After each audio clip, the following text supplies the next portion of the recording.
From time to time, when you're out buying lashes, you may buy one that's actually a little bit too long for the shape of your eye.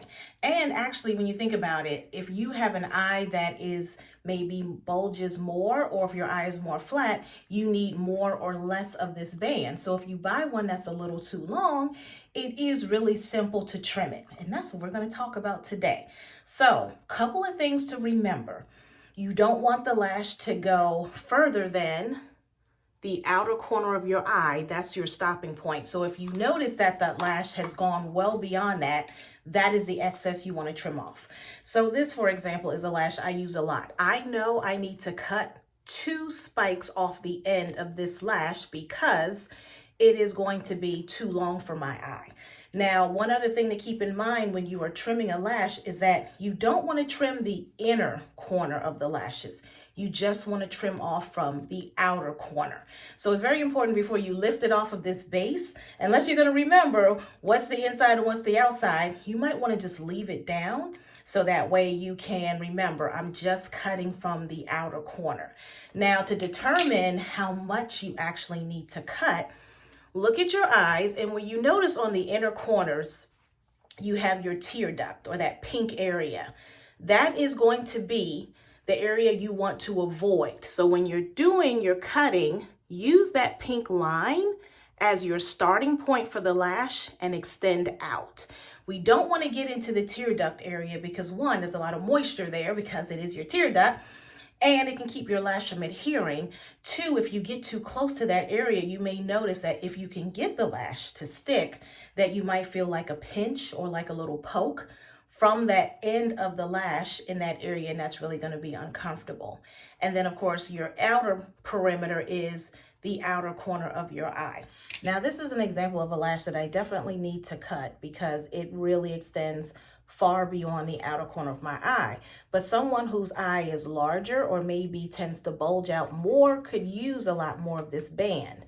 But since my eyes are flatter, I need to trim some of this off. So I want you to see as I hold it up.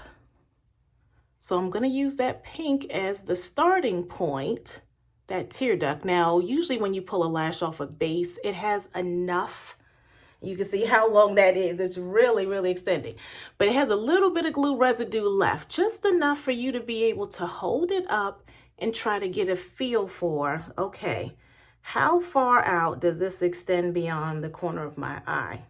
And you can see this one's going pretty far. So I definitely need to trim off quite a bit of this lash to make it work properly for my eye. So let's get our shears and get ready to cut the lash. Okay, so to trim your lash, the same rules apply as most contractors will say to you, that if they're going to be cutting a piece of wood or cutting something to fit in your home, they will say you measure twice and you cut once. I think the same rule should apply here. Now, what's the worst thing that's going to happen if you make it too short? Well, I guess you can just turn it into a corner lash. So it's not all hope is gone. It's just not going to work for exactly what you were looking for today. So when I hold it up, again, you're using your tear duct as the line to start, and then you're going out. So I'm going to try to see if I can get it to stick just for a minute so I can see. And I'm going to look on my mirror on the side here because that's closer up for me. Make sure I have it positioned properly. Okay, so using the tear duct as your starting line, I can see I'm actually going to have to cut off probably a good centimeter of this lash. So that is quite a bit. I'm probably going to be cutting off, I'd say, about that much on up, but we measure it twice just to make sure. And you can always cut a little bit longer than you think and put it back up. And if it feels like it's too long, then you can go ahead and cut more. So you can always do it that way to make sure it goes a little bit slower and you have more control over how much is cut. Right? So one more time, I'm gonna put it up on my eye, using that tear duct as the starting point, because getting past the tear duct is a little tricky, and when you blink you'll probably feel it if you have it in that area. And then again, the outer corner And I'm still gonna say, yeah, I think it's about 1 centimeter I need to cut off. So I'm gonna do it. So if I wanna cut off like 1 centimeter, that's about here. And I'm gonna snip it. So that's a big chunk I just took off the lash, but it was super, super long beyond that corner of my eye. So what I can do is kind of use that as my gauge on the opposite eye. I can kind of hold it up like that perhaps.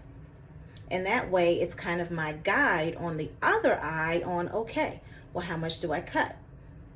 So if I have it lined up correctly, that means on this eye, I'm gonna cut right there. So that way I have about the same length on both eyes. And then you can kind of keep this, if you use that lash a lot, as like a reference. So that way you know exactly what to cut next time. You can kind of keep this as your guide. Now I put the new lashes on my eyes and I'm putting a quick coat of mascara on just to help blend the false lashes with mine. I think this does help it look more seamless, but this step is optional. So hopefully the steps I gave you on trimming are helpful. Let me know what you think. Ta-ta for now.